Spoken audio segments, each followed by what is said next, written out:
Good evening, everyone. We'll be getting started here shortly. So give us just a moment. We'd like to get started right on time, and if we're military time, it is 6 p.m. So we've got a few people to seat, and once they're seated, we'll get underway. Thanks again for coming this evening.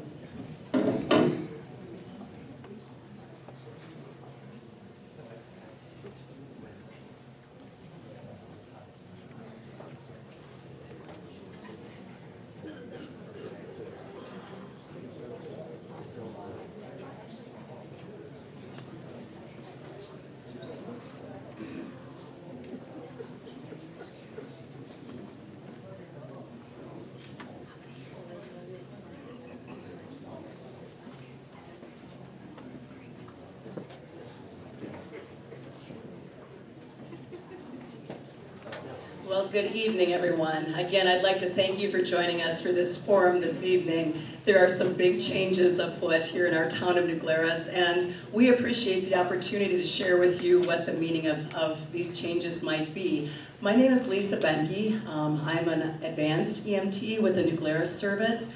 I've been with New Glarus Area EMS for the last 7 years. Have lived here in this town and raised my 2 kids here and live right next door. So New Glarus is home. And joining us tonight to help share information at this forum would be Alan DeYoung. On my right, Alan serves as the CEO and Executive Director of our Wisconsin EMS Association. And seated to his left would be our Chief of the New Glarus Area EMS, Chief Christy Miller.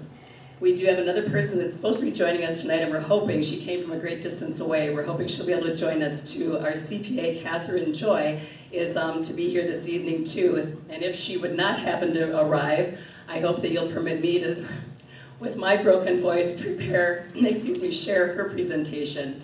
So without any further ado, let me just share why we're here tonight. I think you've all obviously read on Facebook, read in the newspaper, heard on the TV, that there is a change. And this change is not a merger of New Glarus and Belleville EMS, but rather, just so we're clear, New Glarus Area EMS will cease to exist in 2026, should this all go forward as is planned. If that is the case, we are obviously going to respect a decision because it's obviously meant to be for the best. Good evening. This must be Catherine. Good evening, Catherine. I apologize for starting without you. Well, we'll keep things moving along because Catherine reports the roads are not wonderful. But anyway, our point of gathering tonight is to not dispute the decision that's been made by our village representatives, but rather just to correct some misinformation that has been shared and acted upon. And we would ask not to reverse the board's actions if this is in fact the best solution, but rather to defer the start of this drastic change to January of 2027 in order for several things to happen. We would request that audits and thorough study be completed to ensure that this really is the right course of action. That seems like a prudent thing to do. It would also permit New Glarus Area EMS to honor the contractual agreements with those townships who signed agreements with us in March of 25, expecting our service to be rendered for the next 3 years. If we were able to at least fulfill for 1 year, that would give them an ample time to either budget or find another contract or another service to contract with. We'd also like to again, allow those townships that were not included in this plan adequate time to budget and seek alternative providers, and probably most importantly, give Belleville time to get their feet on the ground. They're scrambling right now. They need to hire people, they need to train, they need to understand the SOPs for both Dane and Greene County now, and they need to get equipment, right? So all of this has to happen. There's a lot of things that have to happen. This was a surprise to us. I know a lot of people say, well, this is a sour grapes meeting. You had to know this was coming. No, we truly did not know this was coming. And with that announcement being made on Facebook on October 2nd, I'll share this with you later. I was a member of the steering committee. It came as an absolute shock to me because I was on the steering committee that was looking into possible solutions for emergency care going forward in New Glarus. But anyway, there are multiple people that you need to hear from tonight, and the first of them on this list is going to be our Chief of EMS, Christy Miller, and I would like to introduce her at this time. Chief Miller has been with this service for many, many, many years, and I know that she's reluctant to toot her own horn, but she's received many awards. She's worked in police work, she's worked on fire, which makes her a very unique candidate for this position, because I will tell you that we are so blessed in New Glarus, Wisconsin to have a phenomenal police department and Greene County Sheriff's Department who are first on scene much of the time. They secure our scenes, make sure. Service from the time it was started back in 1975.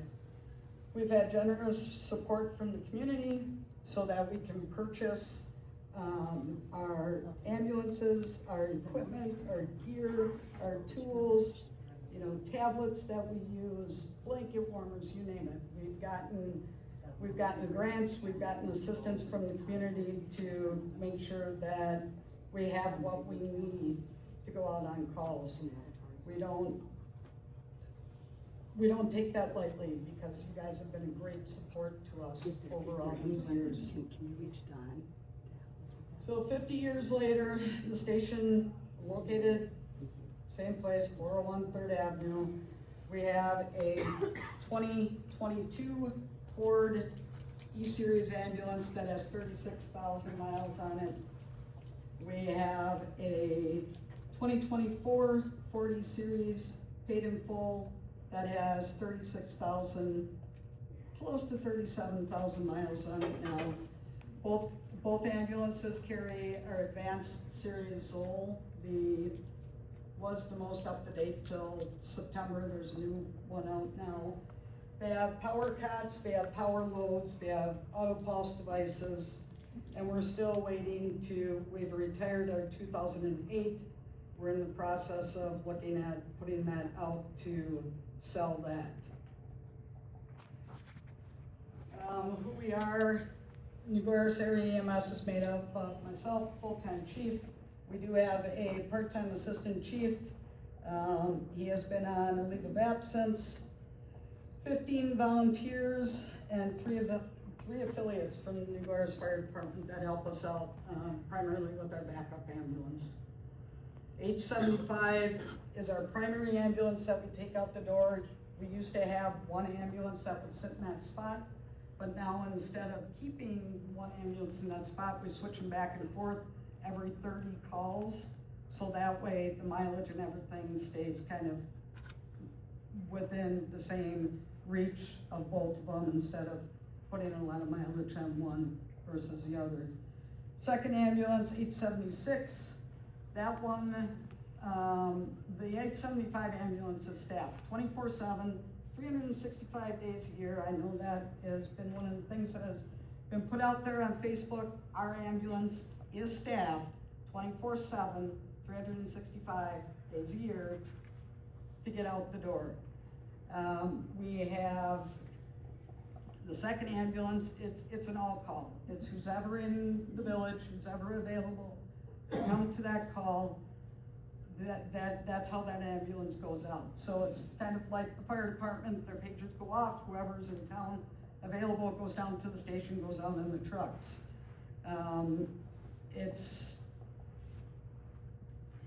It's been 51 calls total now this year that backup ambulance has gone out. Well, that has been paged out.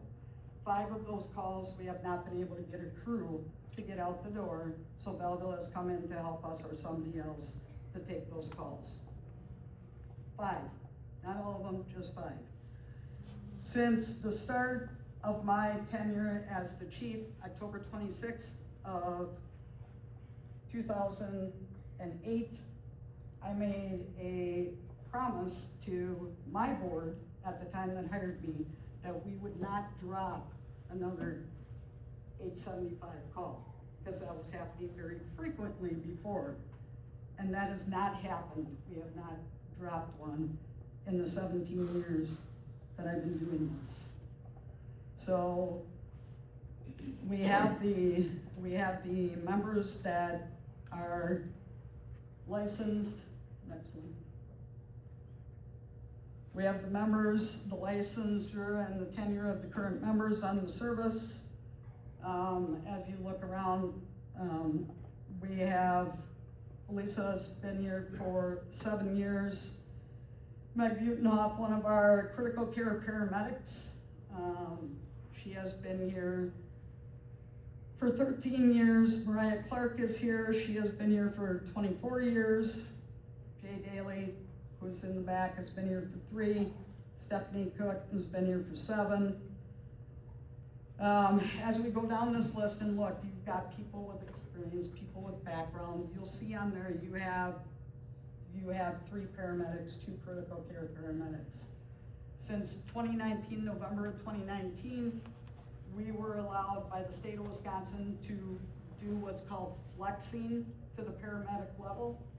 That means if one of these 3 paramedics are on shift, on call that day, our ambulance goes out the door as a paramedic level ambulance.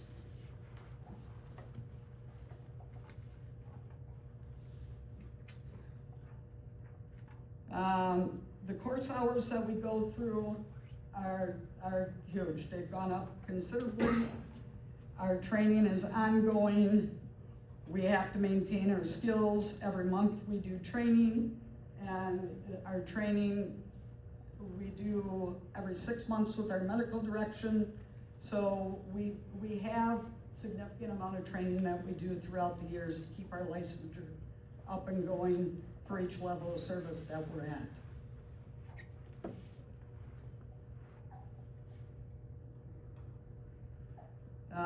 All times that we have are measured and recorded by the Greene County Sheriff's Department. If we go into Dane County for a call into Dane County, we also have Dane County Dispatch that records our time as well, because we work off of both county systems when we go out of county. New Glarus area EMS has actually, we exceed the national averages for getting out the door and getting to scene with our times. These are really hard to see, but our average run times, if you go down the list, in minutes is between 3 and 4 minutes to get out the door. There's been a couple circumstances that have been called out that it has taken us 30 minutes to get to a call. There's 2 calls that we know of that our backup ambulance,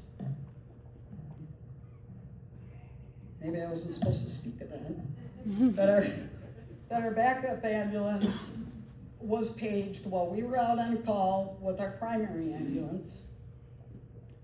We were going to the hospital, backup ambulance got paged out.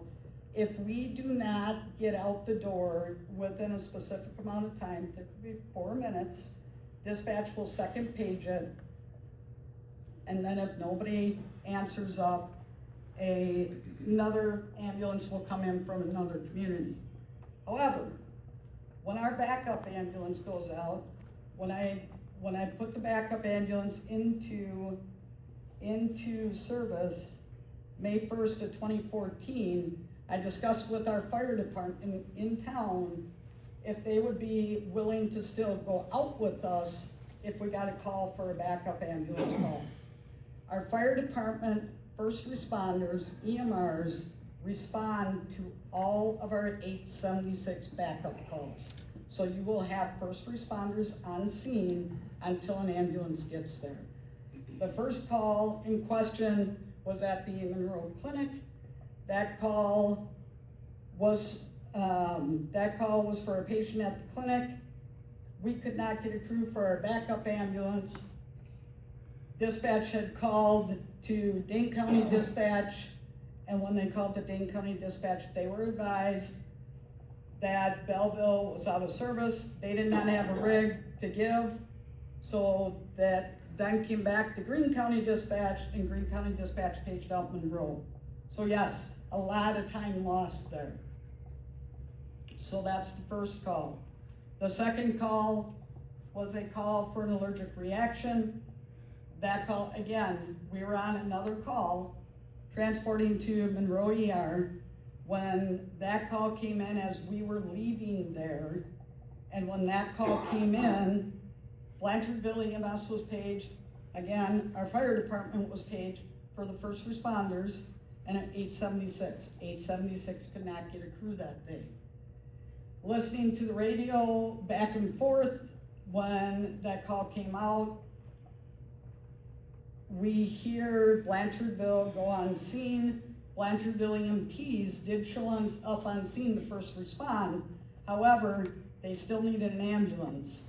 So we were dispatched, 875, as we were on the way back from Monroe ER, we were dispatched, being the closest one, because we had wheels in motion, were dispatched to that call.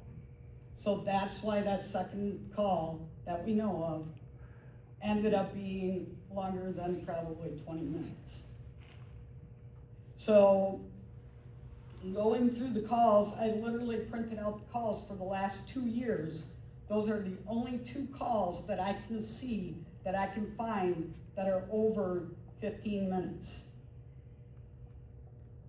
So that's the explanation for those 2.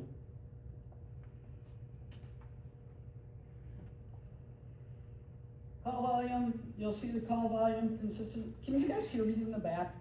I am pretty loud normally, so I don't even know if I need this. Hey, make it forward, there's lots of seats. True. So this is our call volume from 2017 forward that I can pull off of our state programming. You can see it's a consistent increase in calls throughout the years. And as of today, 11, that's wrong, we're now at actually 455 and then 51, so we're up to 506 for today's, for this year's call volume.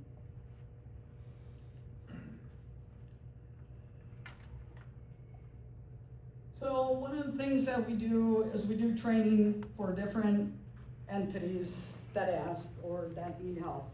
We've trained, CPR training is one of the things that we do for these different entities around the village. What happens in between what we're doing, we have open houses, and we schedule those annually. We have blood drives. We have blood drives every couple months, and we have enough people that we typically get around 30 to 31 units of blood every blood drive. Doesn't seem like much, but it actually adds up. This right here is our totals. So 2025, the 62 pints so far, that was back in June. We're actually up over, I believe it's 118 pints now for our final 2 that aren't on there.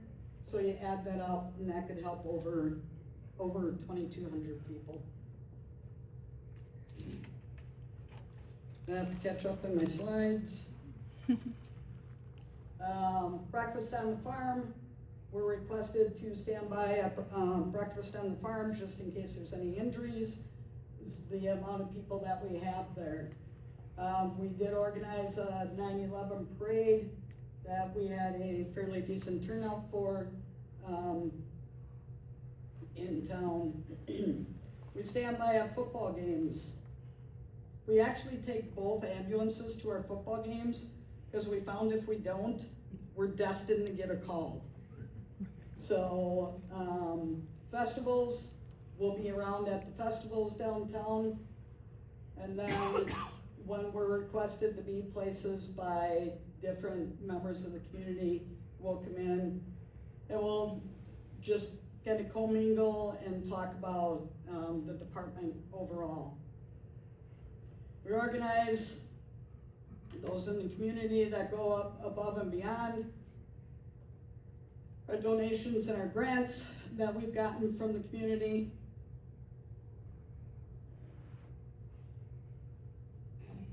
Halloween, we love Halloween. We help wherever we can, and you guys were great advocates for us to take the ambulance that we donated and all the food and everything down to Tennessee. It was a wonderful wonderful experience, and it was more outpouring of support than we could even imagine. And they said the same thing when we got there. So, well, thank you for your support. At the end of the day, we are members of the community, members of EMS, and a whole second family.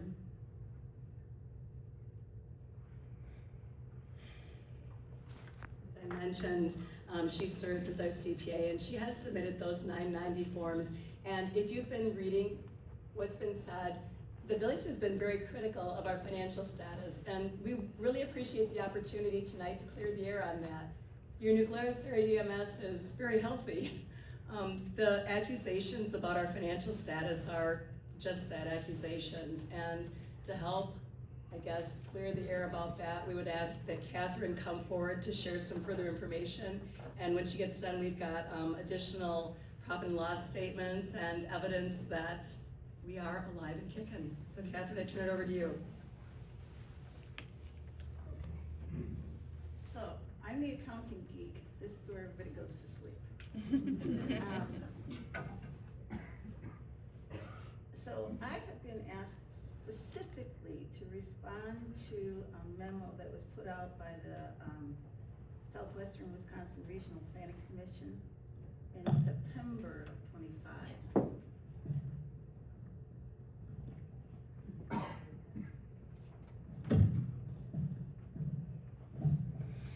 Okie dokie. And as I said, I'm the accounting geek, so there's gonna be a lot of accounting speak here. The bottom line is that I don't think that this memo that was put out is very well done. And I would say that the first problem I noticed, and again, I'm not privy to everything that's going on here, I'm just talking about the accounting information. The first thing that I noticed is that the gentleman who conducted it called me, emailed me out of the blue, and asked for information about New Glarus area EMS. Well, that was my first indication that this is somebody who's not familiar with the accounting world, not familiar with nonprofits.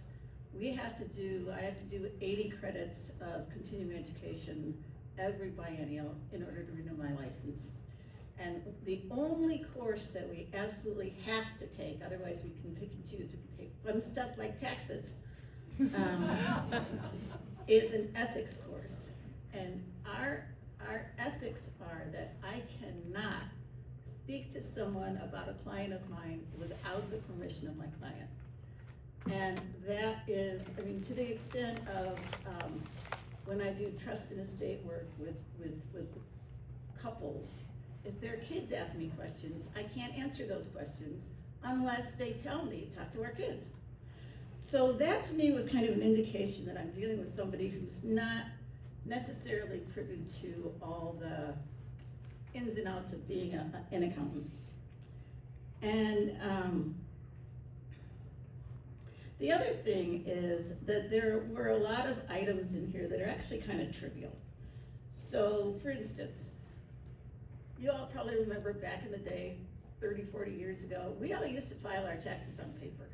You fill out the form, you do all the signatures, you mail it in, you get your money back, or you owe them money. That's not done anymore. Nowadays, all the taxes, and mostly what goes in on taxes are required to be filed electronically. There's very little that the IRS will accept on a paper basis, and as of this year, they're not gonna be sending out paper checks anymore either. So we're going to an electronic era. And under the general notes, one of the things he said was that there were not signatures on the 990 forms. And I'm gonna quote here the direct guidance from the IRS on the proper electronic filing of a 990. If you're using a tax professional, that would be me. Your tax preparer will use practitioner PIN method and you must give them authorization to do so. You sign an authorization form, you must sign and submit Form 8879, which allows your tax preparer to file the return electronically on your behalf.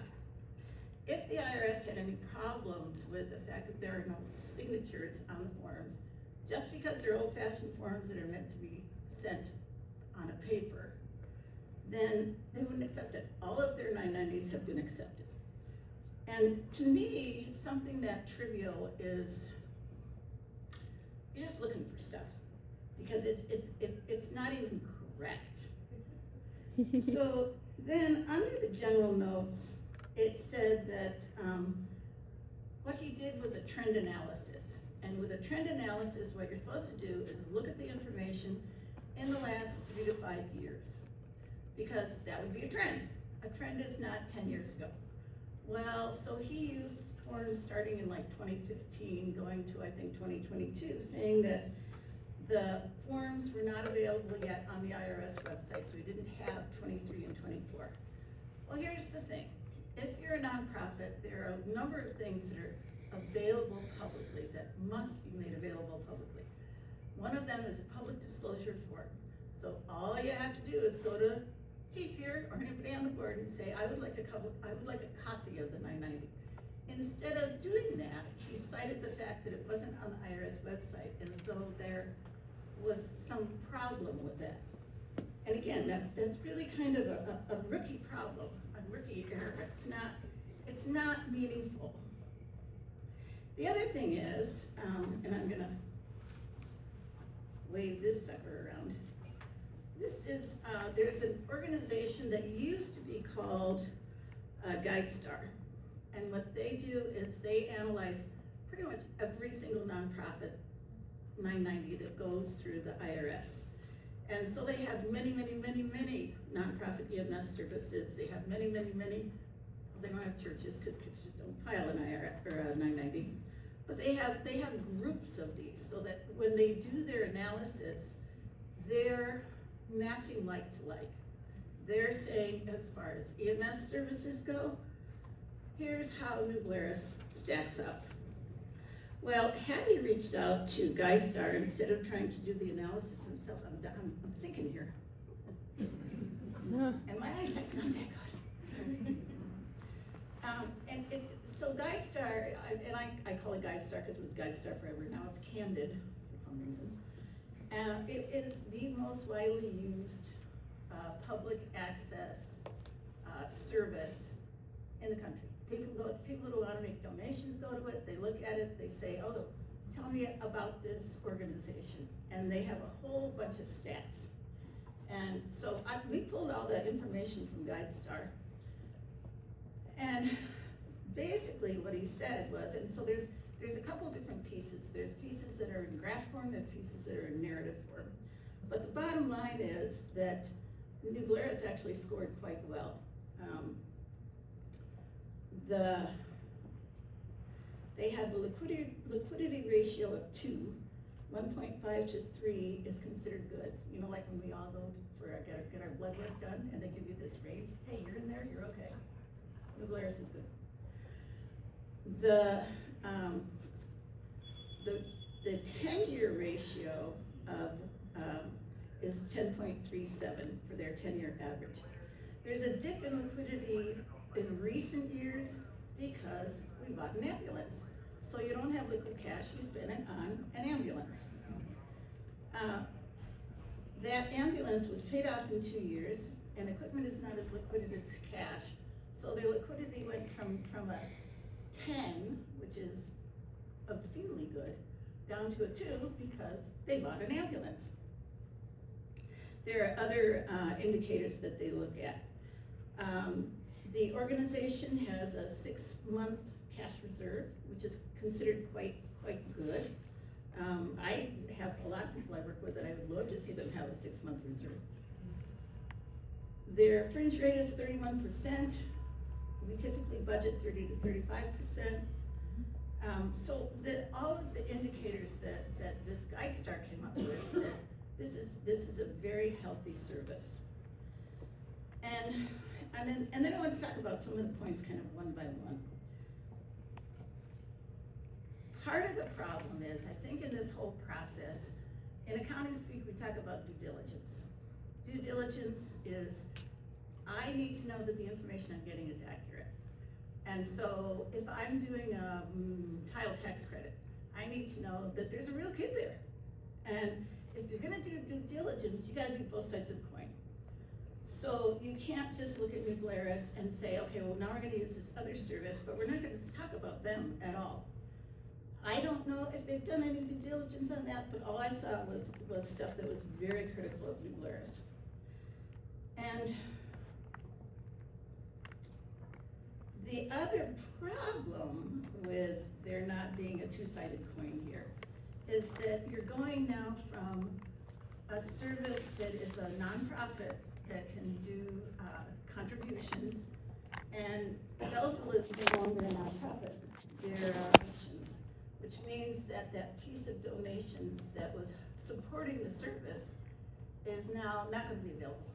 Well, that's going to come from somewhere. It's either going to come from the fees for the service itself, or it's going to come from the city coffers. And you know, maybe you get enough that investment is worthwhile, and that's your decision, that's not mine. But if we're gonna compare, we need to compare, and we need to look at both services, and we need to look at the pros and cons.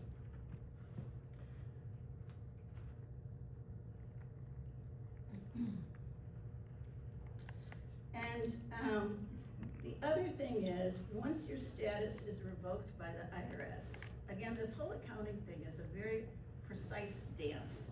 Once your status has been revoked, you cannot put yourself out there as an organization that can accept charitable contributions. You have to take any mention of that off any of your media, websites, whatever. You can't hold raffles. Those are licensed by the state. You have to have a raffle license. And so it's kind of a pretty big deal. And the only way you get your status back is to go ahead and file a new Form 1023, which is an application for tax-exempt status. And that's a pretty not fun and long-term kind of a process. So, and again, in terms of, again, this memo was sort of saying that there's an insolvency problem at New Glarus. At the end of 2024, which would have been known if we went and got the 990s, the cash balance was $184,428. Long-term liabilities of $119,443, which is the load on the ambulance, and short-term liabilities of under $7,000, $6,840. Unrestricted net assets, which is basically, so because nonprofits don't work like for-profit entities, what you end up is with unrestricted net assets. And what that means is I own these things, either cash or equipment, to this value. So the unrestricted net assets were $491,244. And remember I said the cash was $184,000 and change. So that means that along the cash and the depreciated value of all the equipment is just shy of $500,000. And that's a good place to be. It's hardly a weak financial position. I'd say it's a fairly strong financial position. The other problem was, it's a positive net asset. If you have, which was sort of implied in this memo, if you have a string of losses, I've just been losing money over the years, you can literally end up with a negative net assets. New Glarus doesn't have negative net assets. They have a positive net asset of $491,000 and change. The other thing is, one of the comments was there's this trend of losses. They've been losing. Well, I looked at, and again, remember I said this trend is 3 to 5 years looking back, not 10 years looking back. In the last 5 years, their net profit is $34,652. So that kind of swings up and down because you're gonna put money away to buy an ambulance. Then you're gonna use the money to buy the ambulance. So in the time that you buy the ambulance, there's gonna be more depreciation. There's gonna be all the equipment that you're not necessarily gonna capitalize. But overall, if you look back the last 5 years, they're extremely solvent. And so the one that really kind of got me was, there was a comment in there about fundraising having a zero balance and there being fundraising expenses. Well, again, that's a lack of an ability to read the 990 because the kind of fundraising that your service here does is they take donations. they do mail applications, that sort of thing. It goes into donations. The fundraising that he's talking about is your special events. That's a separate category in the 990. So if you do a raffle, or if you do, I don't know, I have various clients who do various kinds of special events, you report the revenue that you took in from that and then all the expenses. But they don't do fundraising, that in the special event fundraising. So not knowing that is kind of a big indication that I'm not real sure what I'm talking about. Chief already talked about the training. That's not my bailiwick. I don't have anything to say about that. There was also a comment that, so first there's a comment that says, they're losing money constantly. I'm not sure they're gonna be able to continue. And then there's a comment that says, well, they've got all this cash, but they don't have it in an interest-bearing account. So, which is it? We got money or we don't got money? And as far as the interest is concerned, again, being a nonprofit it's a real strict dance. And one of the things that is required is that you be very, very careful with your cash. You're not allowed to make speculative, you have to have a policy that says this is how we handle our cash. You don't do anything, you're supposed to be conservative. I know in the past they've done short-term CDs, and different things that will give a better interest. But the notion that, well, you have your money in savings and that's a problem is not true. It's okay. And again, there were comments on oversight, and they were kind of a hodgepodge all over the place. The way a nonprofit works, it is a private nonprofit. It's directed by a board of directors. It's their responsibility to make sure that management is doing what they're supposed to be doing. And it's their responsibility to set all the policies and procedures and to kind of keep an eye on the whole thing. And in the 990, it has particular categories of who's the board member. There's a complaint of like nobody's listed as president on this one really old one or whatever. But it's the board members, how they work internally in terms of who's an officer is somewhat irrelevant. This is your board, that's what you need to know. Are they paid? If so, how much? What kind of time do they put in? Your executive director is really the only paid board member. And that salary is disclosed, that's on there. And okay, so another one on this oversight one that I kind of got a kick out of was the idea that you should only have 5% of your expenses in an other category. Well, again, going back to the 990, one of the things that we'll notice is that the 990s, or nonprofits, is one of the largest economic sectors. And there is one form that every single 990, except churches, because they don't do 990s, in the country submits. And it's a one form fits all. So there's all kinds of, and it's been revamped several times, but it's based on an old paper form. And there are several places, I have performing arts organizations that have 50% of their expenses in other, because studio time is not on the checkoff list on the 990. Printing is, but nowadays people spend well under $1,000 on printing, so that's a specified category in the 990, but otherwise it would be another. So I'm curious, because you said that the gentleman contacted you. Did you talk to him? Oh, no, I can't. But I thought that, like, I guess where I'm landing is the village is saying that they've asked for information from the EMS and the EMS has not provided it. Well, that's, And so my my knowledge, question is, that's not so, they did provided it. the EMS give permission to you to talk He didn't ask to them them, about he asked me. anything? No, they gave me permission to talk about this memo. And so this is where I'm stuck though, because talking about the memo is fine, but there doesn't seem to be communication between the EMS and the village. Like the village is saying, we've asked for this Yeah. information, and EMS is saying, To my knowledge, because we've we've sent it out given this several information, times. and there's not an alignment. So I don't understand why there's no alignment. Okay, well, I can't speak to that, because I don't talk to the village at all. But to my understanding, we've provided several reports when we've been asked, and they've gone out. This gentleman contacted me without any, nothing, with no yeah, they said you could, yeah, they told, no, he just kind of showed up out of the blue and said, I want all this information, which I literally cannot do. I can't talk to him. He's not my client, they are. I can talk to people based on what they tell me they want me to share. Did the EMS tell you that you could share anything with them? We sent it all via them and they sent, this is the only thing that I'm sharing right now. And we did prepare something for your steering committee and one other meeting that you had. But by and large, it all flowed through you guys, and to my knowledge, you sent it along. Just rejected. So my other question, because it's 45 minutes in and I have a 5-year-old who needs to go to bed soon.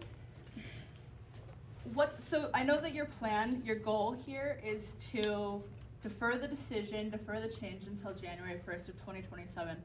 But my understanding is the contract's signed. So how are you going to accomplish that?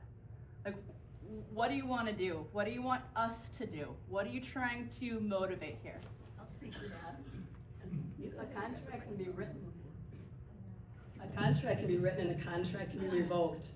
And if you feel like we do, that this has been a rash decision that has not had, and I'm sorry, you're jumping ahead now, you have to leave. Yeah, I'm sorry. And I will tell you because you have to leave, but the point of this, and I'll come back to this at the end of the meeting, is there has not been a study completed. There have not been audits conducted. There has been no meaningful data collected. If the Southwest Wisconsin Regional Planning Commission can demonstrate in any way, shape, or form that they have done their due diligence and provided a platform or a reason why New Glarus Area EMS should cease to exist, please, please share it with all of us. This has all taken place behind closed doors with a small group of people who want to see New Glarus Area EMS go away.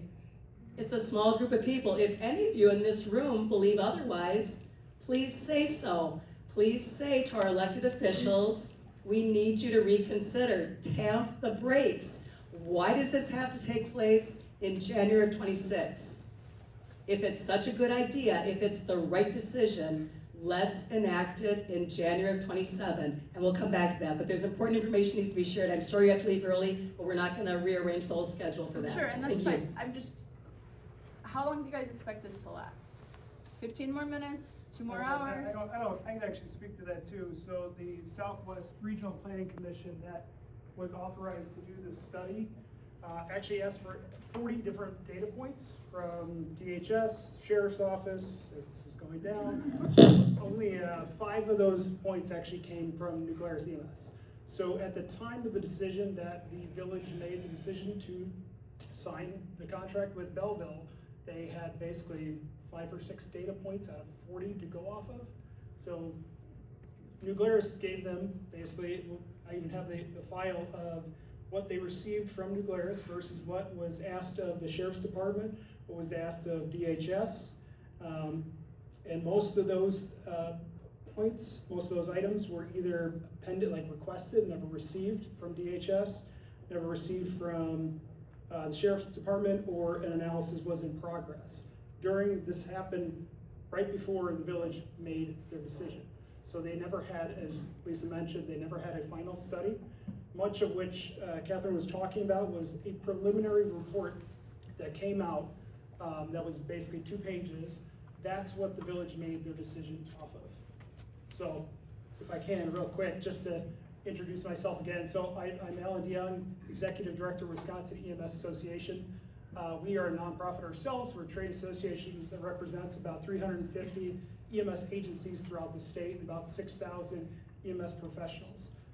Our members include New Glarus EMS, Belleville EMS, and actually most of the EMS agencies within this region and actually all over the state. So we exist basically just support EMS and help communities make the right decision for their needs. Obviously, everywhere is unique, but I wanted to make that clear in terms of who we represent as well. So with that, municipalities can decide however they want in terms of their EMS coverage. This is home rule. They have that authority to sign the contract with Belleville. They also have the authority, as long as Village of Belleville also agrees to get rid of that contract, that would be the way out of this. Again, I'm not here to say whether the village made a right decision, a wrong decision. That's not my decision to even make or to present on. Obviously, any decision, especially one involving EMS, needs planning. So I actually plan to just talk about the timeline, because this, to me, happened fairly quickly overall. So I have that in front of me. So starting in February of this year, the village board applied for an innovation planning grant. What that is basically grant money from the state to do studies on consolidation. Anything, not just EMS, could be fire, could be police, could be public works, it could be anything. This is basically free money to do studies. So the village applied for and was awarded $75,000 to, quote, this is in their application, identify a new service model that results in a lower per resident expense. This was their intended goal of the feasibility study. The Southwest Regional Planning Commission was chosen as the consultant for this study, and then about May, the village board formally created an EMS steering committee. That steering committee met a couple of times from July, August, and September. In addition to having regular board meetings, of course, both the EMS steering committee and the village board both went into closed session almost every single time that they talked about EMS. That's, to me, a little bit odd. And one of those in the meeting minutes, the board took action in closed session. This, to me, is a red flag, because any decisions now should be made in open session. So you know who voted, how they voted, in whatever way. So obviously the vote to sign the contract was made in open session, but there was some action, I don't know what it is, it was not recorded, that the board took action in closed session on September 3rd. Additionally, Can I ask a quick question? Was the township board ever consulted or had any say? I believe the town was in attendance in one of the board meetings. Well, just the township of New Glarus, not the other townships, not yours, Correct. not Yeah. Primrose, not Perry. Yep, and the board, also the village board had a special meeting again, September 22nd, again, going into closed session, saying no action was taken.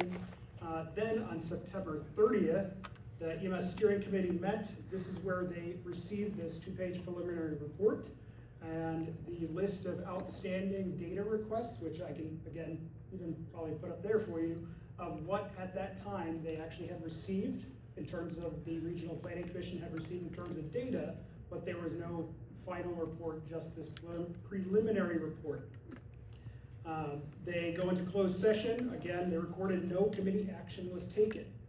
Then the following October 1st, this is where they go again into closed session regarding the EMS contract. They return to open session, and then they vote 7-0 to approve the 2026 contract with Belleville Area EMS because, quote, of concerns about New Glarus EMS's long-term viability. That's all that was stated in the board meeting minutes. Then on, of course, the 2nd, that's when they issued their public statement and press framing the Belleville agreement and 24/7 coverage starting in 2026. I know one of the other pieces that has been not talked about here, but at least the village board has stated that there is a innovation grant or a state funding that maybe you've heard up to $10 million. What this is anytime a municipality decides to transfer service, again, anything, public works, police, fire, EMS, doesn't matter. If they transfer service and they meet certain requirements, they can get a percentage of what they paid back as a grant over the next 5 years, every single year. So this is one of the things they touted, that they should, by doing this, they should have access to this innovation grant. However, I've confirmed, based on the executed contract and speaking with the Department of Revenue, the village of New Glarus is not eligible, neither is the town of New Glarus. They're not eligible for any state funding. So if that's used as a, I guess, a reasoning to offset the cost from going from $21 per capita to $70 per capita, that is not an allowable, I want to say, like, reasoning, because they are not eligible. Why are the township and village not eligible? So the Department of Revenue has specific requirements. This innovation grant came out in 2023. It was $300 million, okay, available to municipalities that transfer service. Originally, the plan was, we want you to transfer service and save taxpayer money. You have to save 10%. Well, nobody was gonna do that, so they changed it and said, look, now you don't have to save money, but you can only spend 115% of what you spent before. So, do some simple math here. Village of New Glarus spends roughly $49,000, $50,000 a year for New Glarus EMS service. By going to Belleville, it's $70 per capita. It's $168,000. That's well over 115%. So that is one of the requirements. In addition to that, they have to sign a 3-year agreement. The agreement with Belleville EMS is 1 year. So making this change does not provide the village or the town any state funding. And that's the two main reasons they're ineligible. Even if they decide to join the Belleville EMS district, that's the same entity that they're already contracted with, and it's from the initial point from this year that they make that determination of how much money did you stay within that cap. So I don't want to say that's not a reasoning in itself, just for state money, because they're not eligible. Yes. As part of their, planning, did they do projections on the growth of Belleville and New Glarus? And what the EMS needs were gonna be? 'Cause, I mean, my understanding is we've got 2 subdivisions now, of up to 400 houses in the next few years, just in New Glarus. To be honest, I'm not sure offhand, but if there was any, one of the biggest things with any net new construction is they can levy additional taxes based on net new construction. So if there was more funding needed, they would have been, or would be able to take advantage of that for funding for whatever EMS they contract with. But officially, they do have that authority as your village board and town board. Would it be normal when, an entity is, conglomerating, that they would, include that kind of analysis in order to make the decision and how much money they were gonna need over time as the 2 very large communities grow? Typically, yes. Like I said, most of these things are planned out. I mean, I talk with departments, both directors and chiefs, as well as city administrators, county administrators, mayors, all across the state. There is a push for consolidation. It does make sense. We're not against it at all. There are certainly plenty of communities that long-term sustainability, there's certain thresholds on call volumes that you need in order to be a career department or even a part-time department or some type of combination. There are certain thresholds that are needed. So as volunteers are going away from EMS, people want to get paid for what they do. They don't have that freedom, the time, the money to volunteer it like they used to do decades ago. And volunteerism literally has subsidized the taxpayers, all of us, throughout the whole state. So this move is happening everywhere to not only consolidate, but move to a paid model. And it's tough in terms of everybody's role because cities, towns, villages can't levy past a certain limit. So if they need the money to move to a full-time model, they may not have that available to them. That's why you typically see like referendums and things like that. Other questions? Yeah. So what I'm getting out of this is that there's members of the New Glarus Town Board and the Village Board that sought out information that they weren't allowed to get unless the EMS Association gave them that information, and that was never asked for completely and properly. Is that part of it? That's not necessarily true. The study, and I'll speak to this as the steering committee member on behalf of New Glarus Area EMS, and I'll show you, we were very transparent with, I'm going the wrong way, I'm sorry. We did provide our profit and loss statement, and you'll see that our run revenue, and you probably can't see those numbers, I'm sorry, they're very small, but there are several revenue streams that support EMS. Here in New Glarus, run revenue, the number of EMS calls we get, we charge for those trips to the hospital, right? We also have, each of the municipalities pays a fee And as Alan pointed out, in the village of New Glarus, it was 49,000. Without discussing with us if they might up that fee, they're willing to give Belleville 164,000. Yeah. Which was like baffling. I missed one meeting and I just about fell out of my chair when I saw on Facebook that we're being replaced and for $164,000 as opposed to this 3-year contract for 49. What's more, there was no consideration given those townships that we also serve. You were Yeah, never that's- privy to those discussions. That's what As- I'm worried about, was New- we New weren't Glarus- drug into it at all. Exactly, New Glarus EMS was not privy to those discussions either. They were very closed discussions, and I have to believe, just based on what we gleaned without being privy to those discussions, that there was a sincere belief that this $10 million, and I would encourage each and every one of you to write this down, if you have a pen in your hand, you go to the Village of Belleville's website and you look up their meeting agendas. You go to October 6th and you click on the video of that meeting. That's, if you want to talk about the horse getting before the, or the cart getting before the horse, our village administrator went to that village board to tell them that she was merging the Belleville EMS with New Glarus Fire. And you will hear at 14 minutes a village trustee go, why did I learn about this on Facebook? Is this fun? Well, that's what I'm saying. This is typically about a 5-year plan to put this out. That's what To we're accumulate saying. all the data that you need to really look at it in a deep dive. And this is turning over in months. exactly, and And Troy we're out hanging Maggie, at the edges, wondering if Troy we're gonna Maggie have from the meat Southwest wagon come out or Wisconsin. not. I'm sorry, excuse me. That's okay. Troy Maggie from Southwest Wisconsin Regional Planning Commission has been on the village's payroll for some time.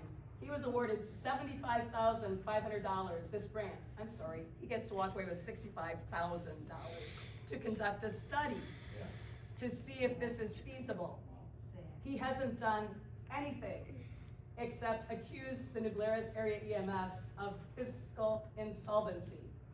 He brought that to the 3rd meeting, and this is what Catherine was refuting, and I'm sorry that people were getting, tired with, but this is important information, people. You need to understand, we are not insolvent.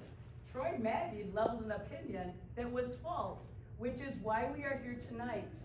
There is a great deal of misinformation that's being acted upon. And if it is acted upon in the fashion that the village and the town have seen fit to do by signing this contract, you won't have an EMS in New Glarus.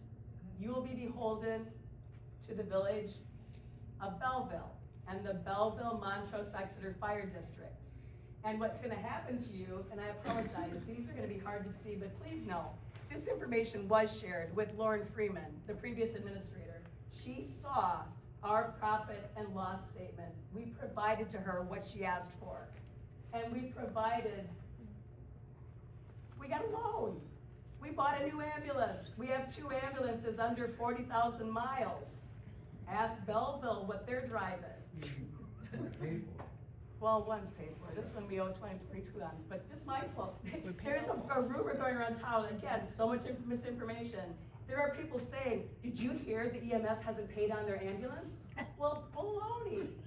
We started out at 230,000, so I think we've been making some payments, right? That's what you do when you take out a loan. And let me tell you, the Bank of New Glarus is a little bit touchy about that accusation too. Because do you think that the Bank of New Glarus hands out candy for free? No, it's a very rigorous process to get a loan. The New Glarus area EMS was not given a $230,000 loan to purchase a fantastic piece of equipment. It came with a power load, a power cot. It was ready to run. Belleville's gonna be spending double that to get what they're getting in July of 2025. Excuse me, 2026. The biggest thing with ambulances right now is to get an ambulance is about 3 years. So you need to order it now if you plan to have one 3 years later. And typically, I mean, this is varies based on service, you're gonna replace an ambulance every 5 years. You wanna because of the mileage, yeah. talk about fiscal responsibility. Catherine Joy has taken good care of us. She's filed our 990s religiously. There is not going to be a problem if we have an audit. We have welcomed that. We have welcomed an audit. We provided the information from our accountant when it was asked for. Yes, we approved that. She was not able to make the meeting, but agreed to be on the telephone to answer any questions. Do you know what happened at that meeting? She was denied the opportunity to speak to the closed session that was taking place. She was denied the opportunity to defend the accusations that were presented at that meeting. And that group of people the next day reassembled, as Alan pointed out, and they voted. They voted to sign a contract with Belleville Area EMS based on the misinformation that Mr. Troy Maggie shared with them. So there, if I sound a little bitter, I am. This was a complete blindside because this is a memo dated March 25th. March 25th, as you can see that, from our village administrator prior to Kelsey, Lauren Freeman, who got this ball rolling. To be clear, I am not trying to dissolve your department. The grant we just received will help us study potential solutions to avoid getting into a future financial situation that the village cannot handle. I agree the current EMS contract is pretty affordable, but there is no guarantee that will continue to be the case in the future, especially hearing from other municipalities who have seen significant price hikes. A large price increase would jeopardize the village's ability to provide other critical services. What the heck did we just do? We went from $49,000 for a 3-year contract guaranteed to let's give Belleville $164,000 in year 1. And that's for one ambulance staffed 24 hours a day. You have that now. You have that. And Belleville's gonna have the other one sitting in Belleville, fully staffed, but it's gonna be 8, 9, 10 minutes away. And they're buying a new one. Who's gonna pay for that? Not the state of Wisconsin, like they're gonna tell you. I'm sorry, you got your pens out a while ago. This is important. You go and watch that video. Watch the Belleville Village Board's video. Kelsey's making promises she's not gonna be able to keep. The village of Belleville is not gonna want her to keep those. The village of Belleville is growing faster than New Glarus. You can look it up on Google. Their growth is far greater than New Glarus's. Are we gonna grow? Yes, we are. And does the New Glarus Area EMS not understand that? Do you think we don't see it? Of course we see it. Of course we're planning for it. Do you think that all we do is drive an ambulance? There are plans being made. To be accused on the village's website that we have no plans in place, we're not fiscally solvent, and when you call 911, you should get an ambulance with a qualified crew? What the heck was that? That was highly insulting. I'm sorry. We all train. We all are licensed to the same degree that anybody in the state of Wisconsin is. It's highly regulated. Anyway, I'm carrying on, but the point of this is it was a blindside because the village told us they didn't want to dissolve us, but here we are. And I want to point to this too, because the day after that October 6th meeting, you got the village of Belleville saying, whereas the village and town of New Glarus have expressed the interest in a long-term partnership and exploring creating a new combined EMS district. This may be a very good thing, folks. It may be. We're not saying it's not. But it sure isn't a good idea to implement on January 26th if you thought you were getting $10 million, because you're not. The state of Wisconsin is not going to underwrite this. You're gonna be paying $150 per capita another year. Don't kid yourself. Okay? That helps. I guess I'm just giving a scenario. So, someone falls at the New Glarus home, okay? Belleville ambulance goes to that call, right?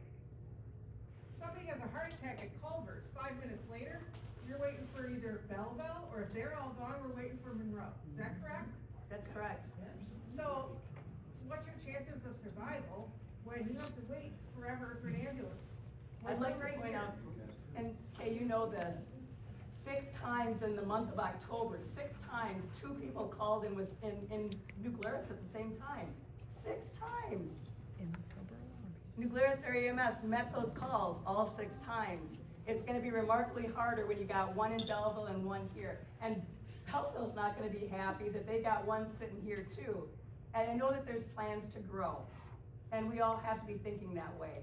But let's all think together. This action to destroy New Glarus area EMS, so this can be advanced. Here's what's gonna happen, folks. I just am sharing this slide because I talked with the village administrator in Marshall. He entered into a deal with Sun Prairie 3 years ago. Sun Prairie came into their EMS station, brought 2 ambulances in there, and they were running calls for Marshall. 3 years, that contract's up. Guess what happened? Sun Prairie said, we outgrew you, we can't do it anymore, we're out. Either you're gonna pay us $1 million now, or you man up and do it yourself. Well, it's gonna be $2 million to replace what you lost, right? Because they can't just buy 2 ambulances and outfit it with a crew.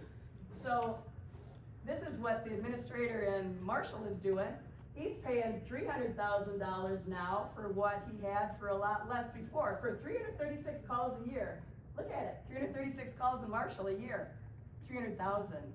We have over 500 in New Glarus a year, 500. Multiply that, and you're paying $500,000 if you bring in a private service. So if that's what Lauren Freeman was afraid of, she's bringing it on. She's not avoiding it, she's bringing it on, isn't she?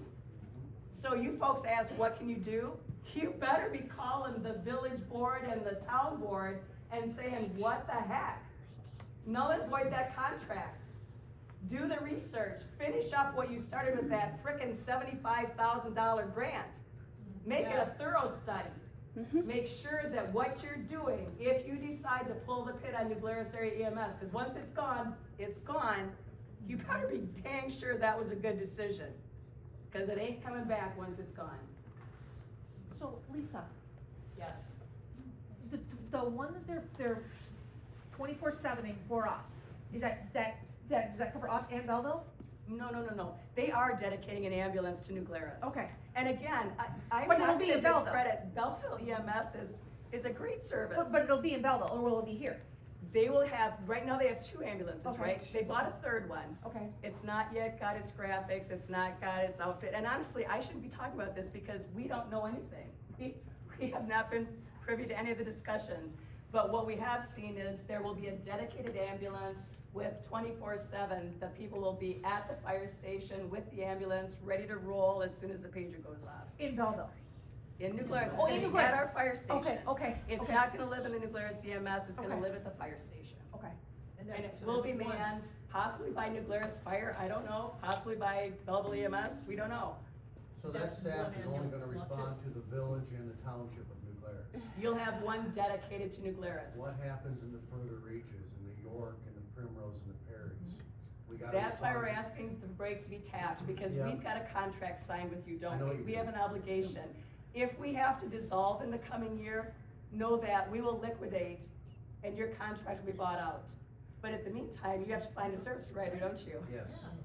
So that's why we're saying, And people in all aren't gonna- fairness, we must ask for these contracts to be voided so that this can be completely thought through, because it has not been completely thought through. There's a small cluster of people that thought this was a brilliant idea, that we're banking on $10 million renewable for 4 years, and it ain't happening. I'm sorry, the fact, Repeat again the date of that meeting in Belleville. if you go to the Village of Belleville website and look up meetings and agendas, October 6th is when that meeting took place, where the Village of New Glarus shared with the Village of Belleville that they were going to be entering into this agreement. Thank you. You're surprised. Excuse me, do we know how much it's gonna cost the village of New Glarus to park that Belleville ambulance in the, firehouse? You've asked questions, but the transparency is not swinging both ways. I asked, but I couldn't get a response. Oh, you asked too? I did. I asked quite a few things, and you know what I got for a response? A cease and desist letter from the village attorney. Ooh.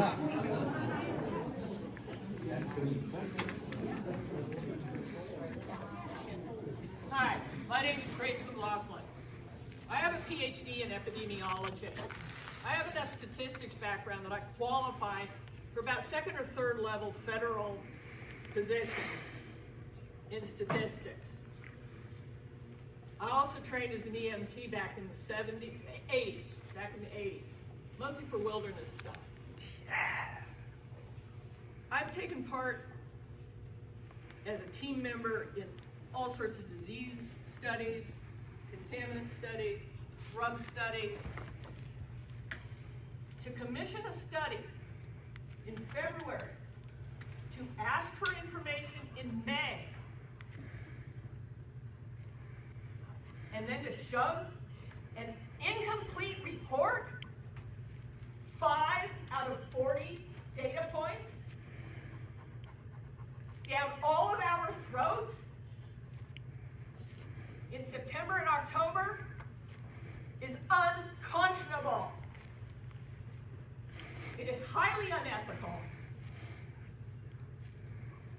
Any report that includes only 5 out of 40 data points and claims to be the be-all and end-all, I won't say the word. It's garbage.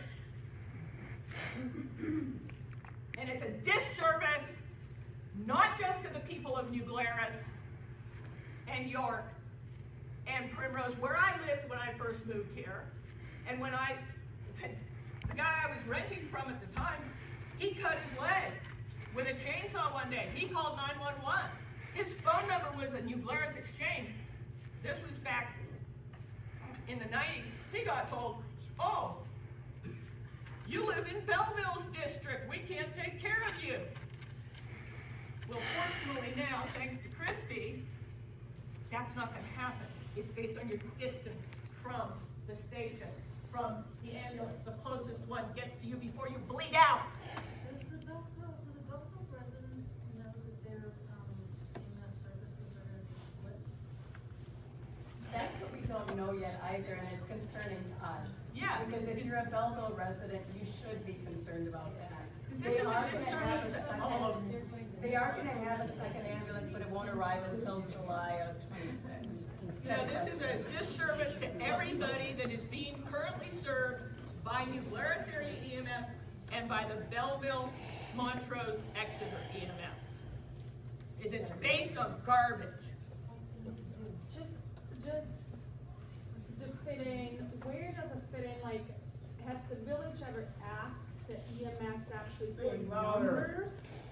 And We can fix this. Yes, thank you, Bill. oh, sorry. It's just use microphone. Okay, so Hello? There you go. Okay, so has the village ever asked the New Glarus EMS for specific numbers? And when did they ask and when were they given the numbers? And then does the village ever had an open, like you had here, for questioning for the people? I think that the purpose was to have the steering committee, the EMS steering committee, look at all those things. And as Alan pointed out, they had all of these different data points that they were going to collect. And ideally, those data points would be collected from a third party so that you don't have to be concerned that anybody was skewing the numbers. DHS has been overwhelmed with requests for that kind of information because, as Alan pointed out, with this innovation grant being made available, everybody's scrambling to figure out how they can get a piece of 10 million. We weren't the only ones making those requests. They weren't fulfilling those requests for information. Our chief is able to run out of our database information, but again, the steering committee met twice. The first meeting I went to, I can recall they were trying to state what the purpose of this was. And I was so confused because they wanted to know all this stuff about New Glarus EMS. And I said, well, okay, wouldn't you, I mean, how do you know if you're good, bad, or ugly if you're comparing yourself to yourself? Wouldn't you want to compare us to our contemporaries? How about Broadhead? They have 2 ambulances and 500 calls. How about Belleville? They have 2 ambulances and 400 calls. How about Mineral Point? I mean, we have the same population and the same number of calls and 2 ambulances. Let's compare us to our contemporaries and see how we stack up. Then you got some benchmarking going on. I was all on board with that. Well, we came back to the second meeting, and it was clear that there had been a meeting that took place before the second meeting because everybody came back and said, yeah, no, we don't want to do that. No, we're gonna make you compare you to the national standards. Well, as Chief pointed out, the national standards, we meet and exceed those as well too. This cry that the quality of care in New Glarus is poor is just, it's unfounded. But again, the person collecting $65,000 that was charged with doing just that. I have multiple studies that were conducted by other districts. They're very thorough. One of the things I pointed out was, if you want to do a regionalization of emergency management in Greene County, for the love of God, we're all different. Look at Brodhead, they answer to Rock County. They for a long time had their own dispatch system. They're just now using Greene County's dispatch, but they live on the Rock County border. Then you've got Albany too, that's the same thing, and Port Argyle and Blanchardville got caught up in the Lafayette consolidation, and people are taxing them on both sides. They're trying to raise money to run a private entity, and in the meantime, the county is taxing them to run a county-run service on top of theirs. So you've got, oh my goodness, all these people trying to figure out this healthcare crisis, right? And everybody's got the best intentions at heart. And we're not gonna say that we've got volunteers coming out of our ears, are we, Chief? No. Nobody's gonna say that. There are some things that the village and the town are worried about that we're worried about as well. And does a study need to be done? Heck yes, it does. But did this action need to be taken? I don't believe it did. And I'm gonna go back to the lady who left her question, what can we do? What should we do? We're asking that you take action and see. I know, I called a lawyer. I called a lawyer to see what would an injunction cost, because I would like to see if we can just tap the brakes on this. It's too soon. There's too much that has to happen if we want to have quality care here. Again, I'm not saying this isn't the right answer. It may very well be the right answer. But let's just slow down and stop talking behind our hands about it. Let's all talk about it. If it's the right thing, why can't we openly talk about it? So please, let's see if we collectively, if we have a collective voice, can reverse this contract that was signed before Belleville says, and you're left without an EMS at all. There's a lot of hands. Yeah, the village, so The village didn't have ever open forums, asked no. for your guys' financials? And if yes, when did they ask and when did they get it? Lauren got them in January of 25, and then she left shortly thereafter and was replaced by Kelsey. Now, I don't know if that's what the transition was, if that information got lost in the transfer. But yes, we have tried to share what they asked for. I will also share with you that the village has been very aggressive, and you can see that, you can hear that. The tone of the letter on their village website is indicative. It's very antagonistic. They would like to see us replaced. They don't want to work with us, given the nature of the discussion or the lack thereof that we've had. I would also like to point out to this group assembled tonight that we, to this day, have not received a written, formal letter stating that either the village or the town of New Glarus has transferred their contract to Belleville. They haven't ended their contract with us. There was no written agreement, no written letter stating that. We read about it on Facebook, we heard it on TV.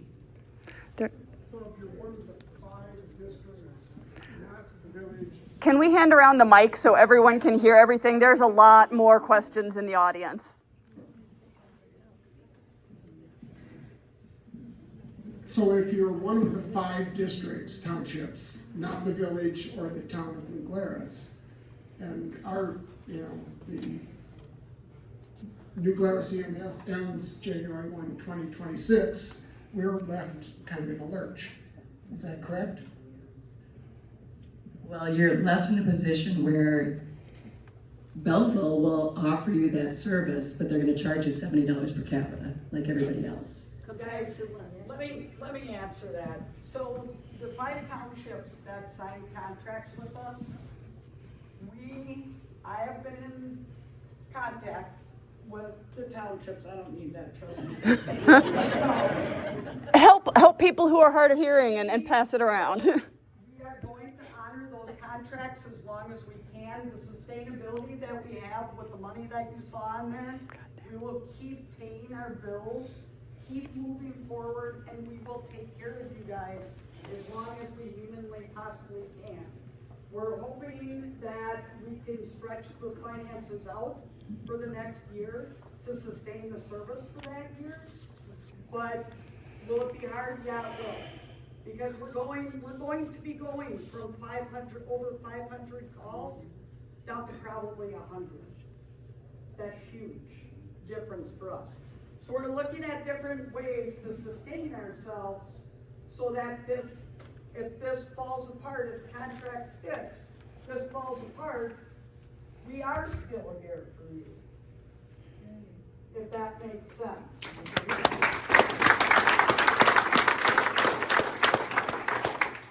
I have a question. In any situation like this where there's a sudden decision made, one has to ask cui bono. It's Latin for who benefits. And I'm just wondering who on the village board benefits from this situation? Let's say possibly personally. And I think everybody has to look around and wonder that. Thank you.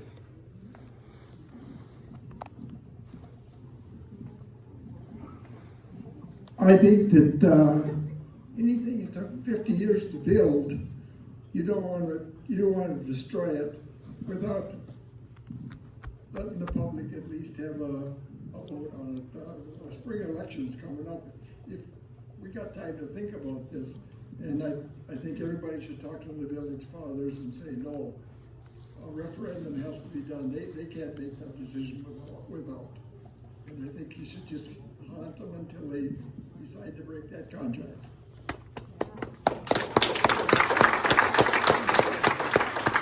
According to Troy Magid, again from Southwest, he stated that the steering committee was going to be concluding its study in March of 26. So it would seem that that would be a time when there could be a forum and discussion and determination as to what's going to be the best course of action. So we're actually Exeter Township, and we haven't heard anything. We saw it on Facebook also, so we never heard anything about a meeting, anything like that.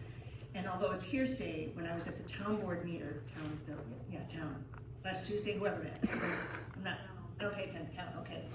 A gentleman was asking about the EMS. And what the board person said, which was interesting, was that some portion of this this huge raise of money, both the captain and the second in command in Belleville are going to get substantial raises. So I found that very interesting. Yes, it's hearsay and I don't see anything writing, but that is what he said. Mm-hmm.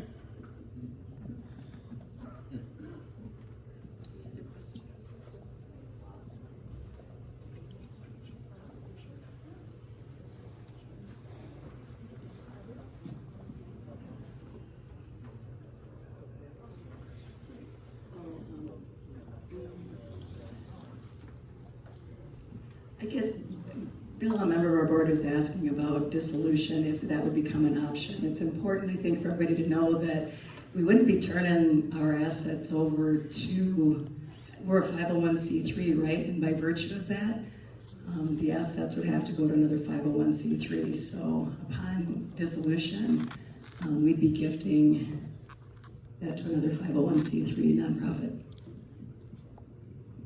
I'm just curious if there are plans for a meeting similar to this where all parties are representatives. Like, we have a lot of questions, still lots of people here have questions. I feel like would there be another meeting where the village board would be here?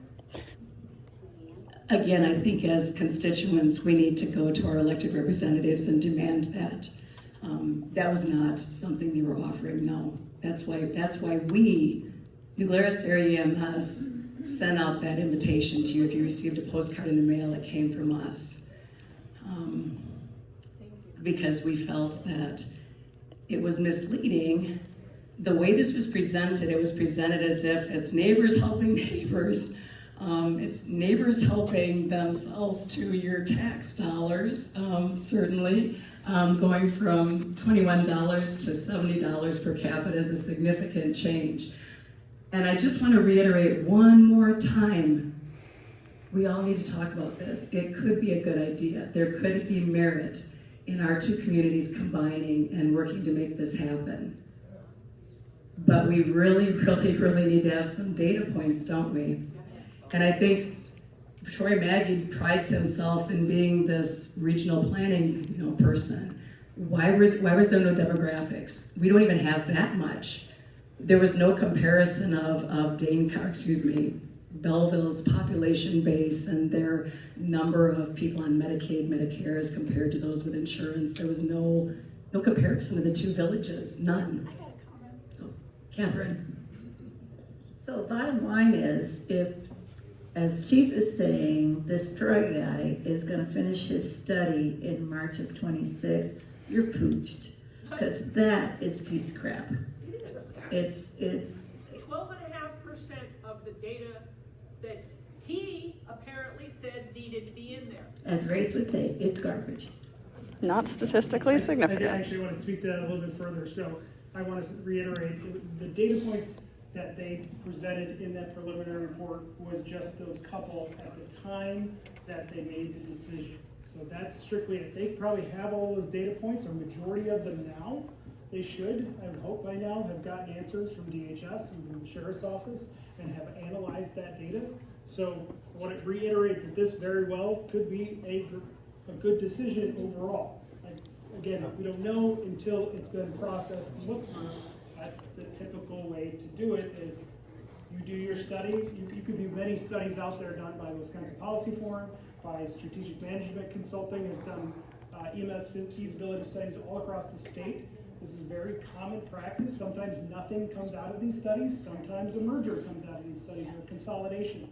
So again, it's more so this could be the right answer without knowing more in terms of the details. I don't think that residents were really informed. But more so, I guess I would have a concern with just the process they went about this. Again, it could be the right decision, but the process that they went about was a lot of closed sessions.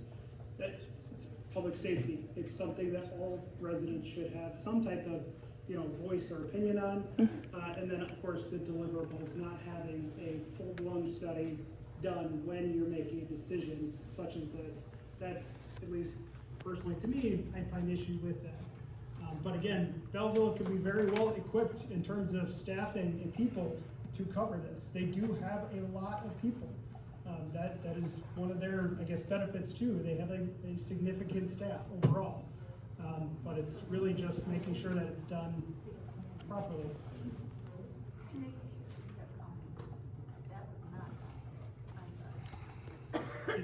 It's like approving a drug based on your first animal study. Or on, hey, this compound kills bacteria on an agar plate. Or it kills viruses. Could I say something too with this? The contract has already been signed by both parties. The only way to nullify it is having both parties, meaning the village of New Glarus and the village of Belleville, or really the district that they created, because the contract is for contracting service from the district. Okay, that's how this has all come about. So it's not like they're merging into the district, becoming part of the district. They are contracting with the district to provide EMS coverage. That's, very similar to contracting with a private nonprofit or a private for-profit in terms of it's another entity that's providing it that you don't have ownership over. You don't have, in this case, say over necessarily in terms of internal operations. You are just paying for your service that you are receiving. Belleville is the same exact level of service. It's AMT. Both have the ability to flex up to paramedic. What that means is basically having the access to a lot more medications, a lot more drugs. Both services have that. And to provide some additional perspective, so Belleville covers, the whole district covers about 6,000 residents. They see, these are reported calls, so they might vary from calls that she stated, but these are reported calls to DHS. They had 453 calls, so about 7% of the population is calling in a sense. Obviously people call more than once. First is New Glarus, the coverage area for New Glarus is 4,800, or yeah, 4,846. So basically comparing 6,000 population to 4,000. So New Glarus does have a smaller population overall, EMS, for every area that they cover, but the call volumes are actually higher. So they had reported in 2024, 493 calls. So we're talking about 50 more calls with a smaller population. So there is a greater need in the town of New Glarus and the village of New Glarus in terms of the call volume. So my perspective too, it's interesting when this is honestly the first time I've seen it, where a department that does less calls is taking over the area of a department that does more calls. That I personally have never seen it, doesn't mean it can't happen, but just saying.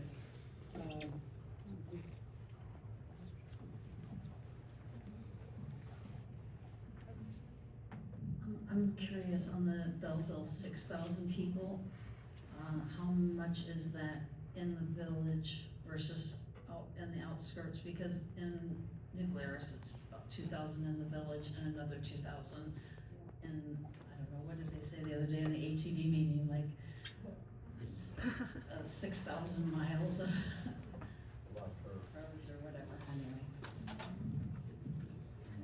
There's just a different, if it's more rural,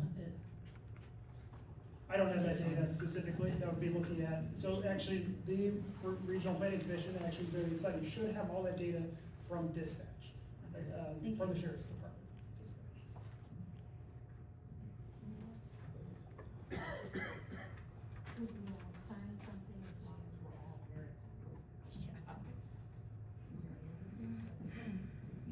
Yeah, I mean, honestly, I mean, from personally, this is gonna be really hard in terms of if you wanna nullify this contract. It's getting the village board members that represent you, that you voted in, to do so. If that's what you want, that's what you need to do, is talk with them. Obviously, if they decide not to, that is entirely their authority. And I'm not, here to say yay or nay in terms of what they can and can't do. That is within their authority to decide. Obviously, it's within your authority as voters to choose who's gonna represent you on a village board, town board, or otherwise. So the village can decide if something needs to be voted on from the public or not? Because they didn't let us vote? Well, yeah, so you voted for them as your representatives. They have full authority as a village board, as a town board, as a city council, have full authority to contract with, to authorize, to decide if they want to do their own municipal EMS. And for everything, we're talking public safety, public works, roads, they make those decisions. That's why you vote them in. So they make the decision if something goes on the ballot to be voted on? Not precisely, in terms of if you're wanting to put it to a ballot, it doesn't necessarily, let's say, need a referendum per se. You typically do referendums when you go outside like the levy limits. But I'm not familiar with that piece in terms of if you could actually push it to a referendum to challenge it. I'm just concerned too, because it seemed like the ATV, UTV situation, they spent a lot more time on that than the EMS, which is really sad. Again, I do know that Belleville EMS has met with the Glarus Fire Department. They are talking planning. Truthfully, they don't want to, they want to make sure nobody ever drops calls themselves. They want to make sure they're fully staffed as well, because they are in contract, so they need to uphold that contract, which I know they are preparing to do. So it's not like they signed into this without knowing like, oh gosh, we're gonna have to get more staff. They do have a lot of staff available to them. Yes, they're going to be split. And they don't have a third ambulance when either community, Belleville District, could also, based on roughly 500 calls, that's the typical point where you see a secondary call come out. That's why we have mutual aid agreements. That's why they exist. Every department, every EMS agency in the state will never take pretty much 100% of their calls all the time throughout their existence. They always have mutual aid in place just in case. That's why it exists.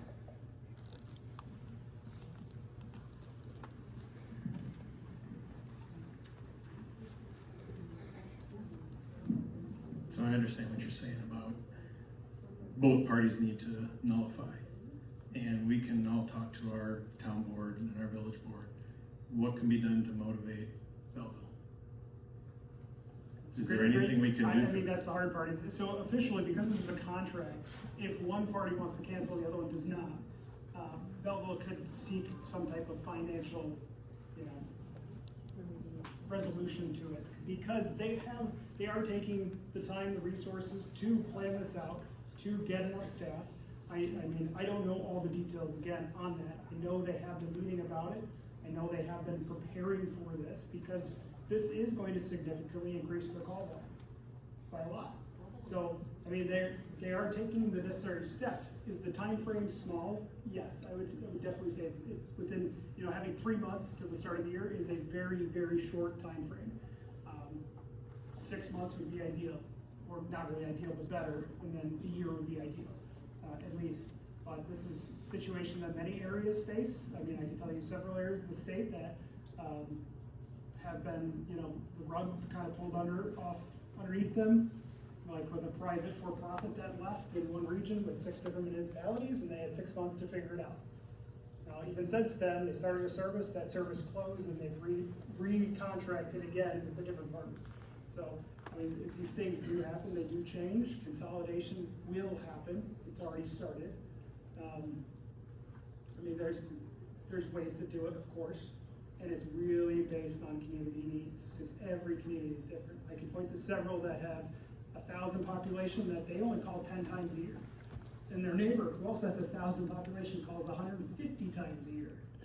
It's based on the health of the population and their needs. So do we still provide assistance to Monticello? Is Monticello still first response only? Portions of Monticello, Greene County EMS covers part of it as well. I just wanted to say, folks, our CPA, Catherine Joy, needs to leave. Are there any further questions that you'd like to address to her before she would go? Any questions? Catherine, if you please join me. Oh, I'm sorry. Sounds like, I don't need the microphone. It sounds like you guys have provided the village and the township of New Glarus the documentation that they were desiring to look over your financials. And New Glarus Village and Township have already made their decision on moving towards Belleville and leaving those of us out in York and Perry and Primrose on the hook, because we've all signed contracts. And we know that New Glarus EMS can't survive just on those 3 townships. Sounds like we got ourselves in a pickle by not getting information on the closed meetings with open book laws and minutes being documented in these closed sessions. Closed sessions are obviously legal, and they don't document anything within the closed sessions. It is typical that any actions taken, they'll happen in the open session. So they went into closed session when they were reviewing the contract with Belleville, and they came back into open session, they voted then, and that was recorded. The only time again that I found that was the board took action in closed session was on September 30th official meeting minutes, and I don't know what that action was. That to me is, again, concerning. It may be nothing, but it's just concerning. So it is legal to take action in closed session, but you have to come back to open session and record what it is that you took action. There's certain circumstances that you can take action in a closed session. There are certain, don't ask me what all of them are, but there are certain circumstances they can. And they always outline in every meeting agenda what statute they're using to go into closed session. And there's times that you can ask for an official statement of to why they're going into closed session. That is always an option to you as a taxpayer. So last call for Catherine questions. Thank you, Catherine. Yes, please join us in thanking her for coming all the way from Bayfield, Wisconsin.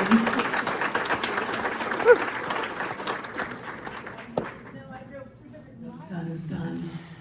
I choose not to accept that, and I think that if all of us, if we all take an active role in, again, communicating to those people that have made this decision without public input, that our desire is that this not be ended, but further considered. Yeah. So please. That's what you're looking for at the outcome of this meeting. Exactly. Well, we're looking for a chance to actually share information that was not readily available to you. Did anybody learn anything here tonight? Yeah. Now, the only thing that we learned was on Friday, EMS had to come out to Postville to take Janelle Friedrich to the hospital where she later died. We found out at that point, because we'd gotten a postcard a couple days before this, this consolidation was occurring. We've heard nothing about it before the postcard. And then we got ourselves some more information during that call. And it enlightened us to want to come down and find out what our situation was going to be like in the town of Norton if New Glarus EMS dissolved. And you've enlightened me even further that we'll be basically relying on Greene County EMS because, like I said once before, there's no way the finances are going to allow you guys to continue to operate long-term off of 3 townships, partially off of 3 townships too, because you're not even covering the whole township. So as the population grows to the edge of the epic ring, which is what it comes down to, Yeah. these folks, they're not even aware that this is occurring because they're so immersed in their lives in the Madison market. So, I mean, all we can do is we can lobby our town supervisors and ask them how to try to prevail a position to take a longer term study, to drag it out longer, to see if it makes sense. And if it does make sense, how we could make it so everybody's still getting responses without people out there dying or me trying to get somebody loaded up in an SUV to the hospital because I know that it's gonna be 30 minutes before anybody gets out to me to take care of a major injury. That's why we came. I would say wait for the Regional Planning Commission to come out with their study. Yeah. Honestly, I mean, if they should have the majority of the data. This is what they're made to do, so they should be able to provide some type of analysis at the end of it. Of course, this is what the village is paying for through the Innovation Planning Grant, which they receive. That's taxpayer money from every single one of us. But didn't you say that's not coming out until March? It is not, yeah, at least the slated timeframe. I know, but I'm just saying in terms of making a further decision, like past that point. Okay, Obviously, you can decide what you wanna do now, with the contracts and all that. If you look back at some of the news cycles, you were talking about Marshall. Marshall is in a pickle because of their decision to move to Sun Prairie. So the cost to Marshall residents is gonna go way up. And we're gonna all see that on our tax bills if that happens in Greene County if you guys dissolve, so. One of the things, stop. One of the things that the steering committee brought up too, they asked for our volunteer hours over the last 10 years. And they saw a decline in 12,000 volunteer hours over that time. Well, yeah, people have to probably keep continuing to work because of how our economy is. So they're dropping 12,000 hours out there in volunteer time. Guess what? They never asked my hours. They never asked my part-time assistant chief's hours. His hours alone are over 14,000 hours during that 12,000 hour decline. So there's. That's, again, it gets back to someone who doesn't understand EMS. He admitted that in the first meeting. I don't understand EMS. I don't understand 501c3s. He was asking for information and then making inferences from it. Again, I was asked to provide the volunteer hours at New Glarus EMS. We did so. And then they came back with this crazy claim that it's unsafe. These people are working more hours than are safe. And it's like, you didn't factor the paid employees into that, but good job. So again, I'm trying not to be critical, but I will state this one more time. A decision was made, a very long-reaching, far-reaching decision was made based on misinformation. Incomplete at best. Incomplete information, but misinformation in several instances, yes.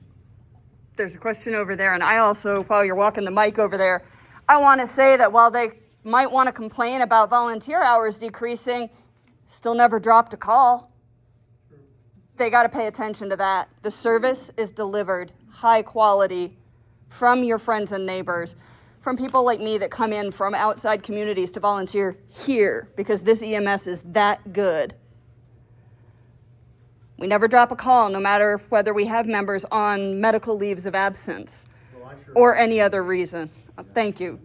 So they're looking at one side of things and not another too, aside from looking at them sort of slantwise.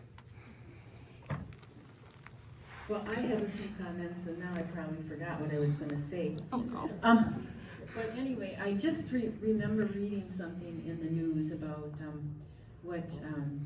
when they had it like on Channel 15 or whatever about Belleville and New Glarus going together. And, Josh Westcott, who he's actually on leave now, I think, from our EMS, and he's over in Belleville, and I think he's like the deputy chief or something now, who, by the way, sat on the steering committee, which I think is kind of like a conflict of interest. He said that this has been in the works for years, off and on. So if it's been in the works for years, off and on, have anybody here ever heard of it, that we're going to do that? Nope. Yeah, right. And the same way with, for instance, you know, I've heard a lot of rumors around town. Things like, yes, the EMS isn't paying for their new ambulance, and they don't have any money in savings, and actually it's a bunch of BS. That's not so.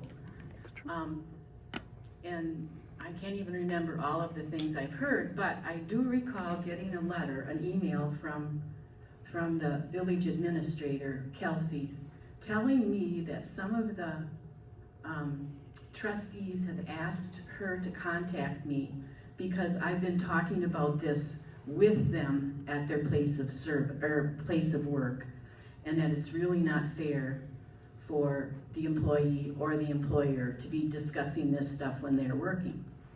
So I responded to Kelsey, and I told her that you might want to talk to Peggy about it, who is a trustee, because she was the one that brought it up to me first. And I remember distinctly, it was the morning of October 2nd. I'm out on my walk with my dog.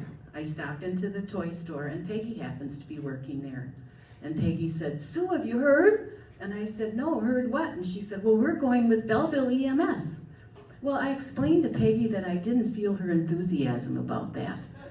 But, so I guess I really am not supposed to be discussing those things. But what I would like to say is I would think that there's a lot of people in town ought to quit jacking their jaws down at the bars about stuff they really know nothing about. And if you want to find out what's going on, ask the question. But be careful when you ask it. Because if you ask it too often, even if they don't answer you, you can't do that. It's my understanding you could put a request for a record, you could write it on a piece of toilet paper and hand it in, and it's legal. But I was told that they really would like me to use the requests that they have online. And then, you talk about watching the videos. Well, I've watched pretty much all of the videos. But I was watching one of them, and I remember one of the trustees distinctly say to Kelsey and to the rest of the board, I think what we need to do is have an audit, because that's what people will understand is an audit. And I can talk to my neighbors and tell them we have an audit. Kelsey said, well, that's one thing that they haven't agreed to, basically. And then that trustee said, well, then I guess we should look elsewhere. No, that was a lie. I saw the contract that the EMS sent back to the village. They agreed to an audit. But I don't think that the village ever discussed that contract again. Not that we'd ever know, because it would be behind closed doors, which is what everything they did. So that's mine. Gotta go. Wait, oh, Susie. Hi, I just want to say it's wonderful to see all the turnout here, and I think this has been a great and really informative presentation. And I saw that perhaps you're taping this meeting or recording it in some way. So will that be made available for the people that could not be here so that they know what we can do? Lovely. Absolutely. It might be a little disjointed. We were taping it formally, and the memory card was full, so taping informally, not quite as good. But okay, and how will we find out where we can share this with our neighbors? Like, will it be YouTube or? Okay, sounds good. Got another one in the back? Thank you. One more question in the back row. We are, the custodial staff is gonna wanna clean up the room at 8 p.m. tonight. So if we could wrap up our discussions, that'd be great. Thank you, by the way, a wonderful job. My question is, what's gonna happen if this transition does take place, when and if? What's gonna happen to these valuable, wonderful people on the staff? And what's gonna happen with all this expensive quality equipment that we have almost all paid for now? Right, that's articles of dissolution. The village asked for our bylaws immediately as this discussion began. Can only assume that they were looking at the articles of dissolution to find out what that would mean. We can't answer that question right now. We're hoping, as Chief pointed out, to stay in business, to honor those contracts that were entered into in March of 25. It is our desire to continue serving this community. It's an honor and a privilege to do so. You're our friends and neighbors. And believe me, when the pager goes off, you don't want it to be somebody you know, but there's also, it feels good when you can help somebody you know. Mm-hmm. But if you're the one who is needing the ambulance, it's also so good to have someone you know in that ambulance, serving you, not a stranger. I know I have to say thank you to Chief in front of everybody because we had to finally call 911. We've never had to do that, and let me tell you, they were having trouble finding us. Chief heard the call. She knew she was close to us. She directed that ambulance to us, and I want to thank you in front of everybody. Thank you very much.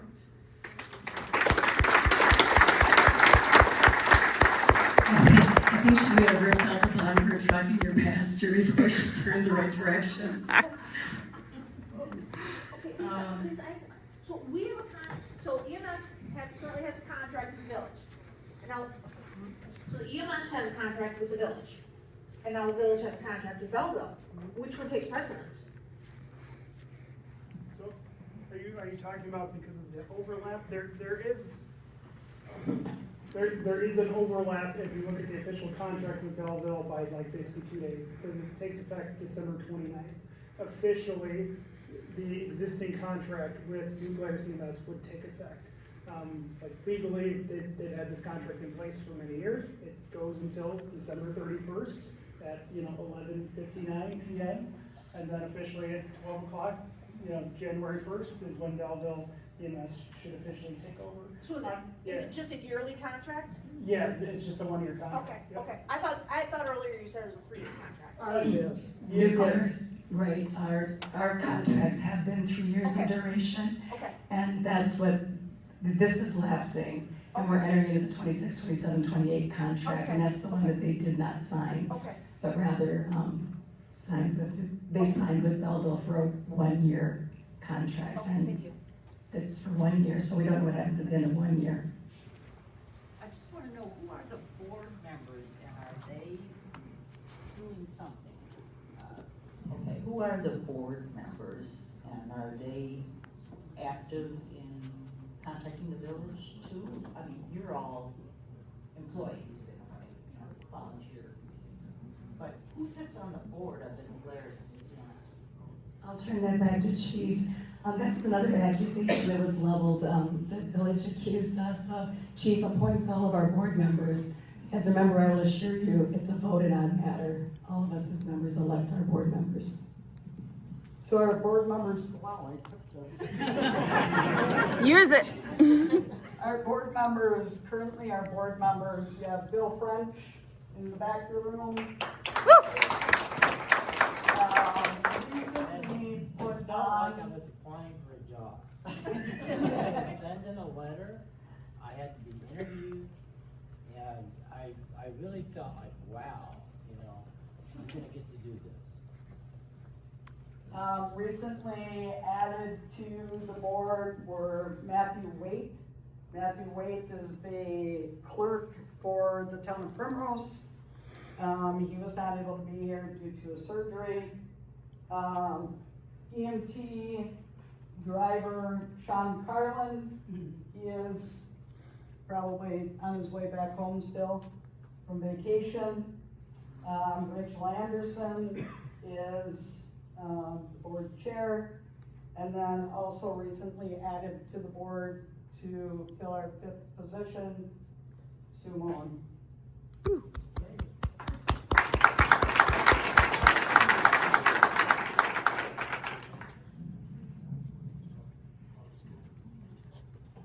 Well, as we close tonight, any further questions, I wanted to thank Alan DeYoung for sharing time with us. He's got a young family and came all the way from the Milwaukee area. So we truly appreciate all the miles you put on behalf of Wisconsin EMS, and particularly tonight, thank